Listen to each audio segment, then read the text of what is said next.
géomètres experts sont des professionnels de la mesure et le Mont Blanc est un lieu qui, par son altitude et ses conditions un peu exceptionnelles, sert de test pour le matériel. 1800 mètres. La 10e là quand même. Par l'arête nord du Dôme. Je m'appelle Philippe Borel, je suis géomètre expert à Annecy depuis 27 ans. Je coordonne l'équipe qui va faire la mesure du Mont Blanc. Au départ, c'était ce pari matériel, c'était un peu le début du GPS quotidien dans nos cabinets. On avait envie de tester la précision et de voir un petit peu ce qui pouvait se passer. C'est une mesure que nous faisons depuis 2001, ce sera la 7e édition, nous faisons ça tous les 2 ans. Puis est venue dès la 2e expédition cette idée d'accumuler des données dans le cadre, je dirais, d'une sensibilité développement durable, parce que nous sommes également des professionnels de l'aménagement et nous avons ces sensibilités. Le premier objectif est de mesurer la hauteur du Mont Blanc et de mesurer le volume de glace au-dessus de la cote 4800 mètres. Ce travail d'équipe a une dimension humaine et sportive, fédératrice, qui pourrait presque être comparée au plaisir de l'aboutissement d'un dossier un peu difficile.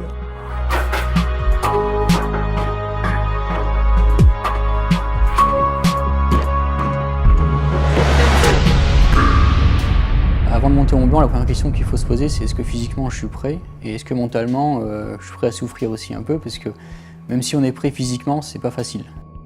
Je m'appelle Paul Chambon, je suis responsable technique au sein de la société Hexagone depuis 2008. Donc, le réseau Terria, c'est un service de positionnement de haute précision par satellite.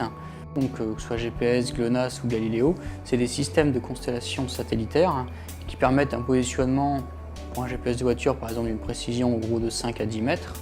Et nous, avec les corrections qu'on apporte en temps réel, c'est d'arriver à une précision de l'ordre de 2 à 5 cm en positionnement. Pour nous, auprès de la mesure du Mont Blanc en temps réel, c'est de fournir une position très proche de celle qu'on allait avoir par l'IGN quelques mois plus tard. Nous cherchons à compléter des bases de données déjà existantes afin que les générations futures puissent, à terme, mesurer un peu plus l'impact d'un éventuel réchauffement climatique ou déterminer de nouveaux impacts liés par exemple à un changement de volume au niveau de la glace en haut du Mont Blanc.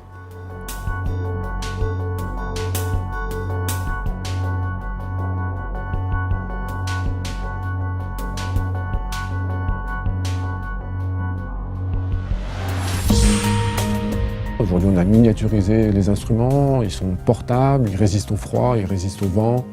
Tout ça, ça fait que c'est réalisable aujourd'hui avec une logistique très très faible.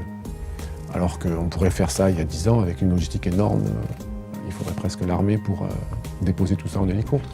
Donc on passe. Bon, des satellites, on en a plein. Évidemment, il n'y a pas trop d'arbres. Je m'appelle Farouk Kaded, je suis responsable des produits chez Leica Geosystem.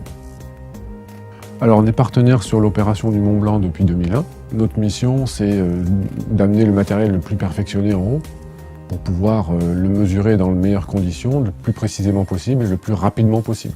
Et ensuite, les géomètres experts, eux, se chargent des pivots qui sont en vallée. On mesure avec un GPS qui est positionné sur le sommet du Mont Blanc et qu'on laisse tourner pendant 2 heures. Ce GPS enregistre des données brutes et à l'issue de ça, c'est l'IGN qui va calculer l'ensemble des données pour sortir une altitude officielle. La deuxième étape, c'est mesurer la calotte glaciaire avec un autre GPS. On va positionner donc entre 500 et 1000 points sur l'ensemble du sommet pour avoir sa forme la plus représentative en 3D. La troisième partie qu'on a fait cette année, c'est qu'on a scanné le sommet du Mont Blanc avec la multistation. C'est-à-dire qu'on mesure des nuages de points, c'est-à-dire que l'instrument balaye 1000 points secondes. Donc là, on a mesuré 90 000 points, par exemple, sur le sommet du Mont Blanc. On a un rendu de la forme du sommet très très fin, qui nous permet, on va dire, après de pouvoir le comparer les années suivantes de façon aussi très fine.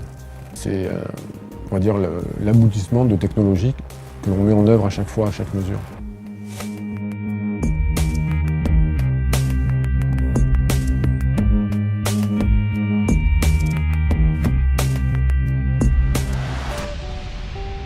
Modéliser un MNT du Mont Blanc ou modéliser le MNT d'un projet de terrassement dans le but de faire une route, techniquement, il n'y a rien qui change. Mais après, c'est juste un peu exceptionnel de modéliser le Mont Blanc sur son ordinateur. Je m'appelle Guillaume Levrel, je travaille au support technique de Geomédia depuis 2009.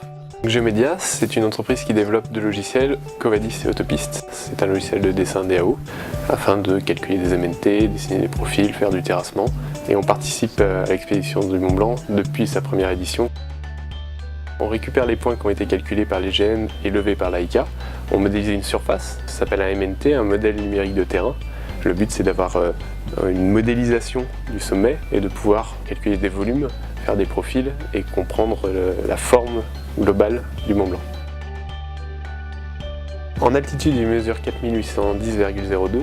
Le volume de glace pour la version 2013 est de 20 213 mètres cubes. Aujourd'hui, on prend des mesures qui vont servir pour les scientifiques dans 20 ans peut-être.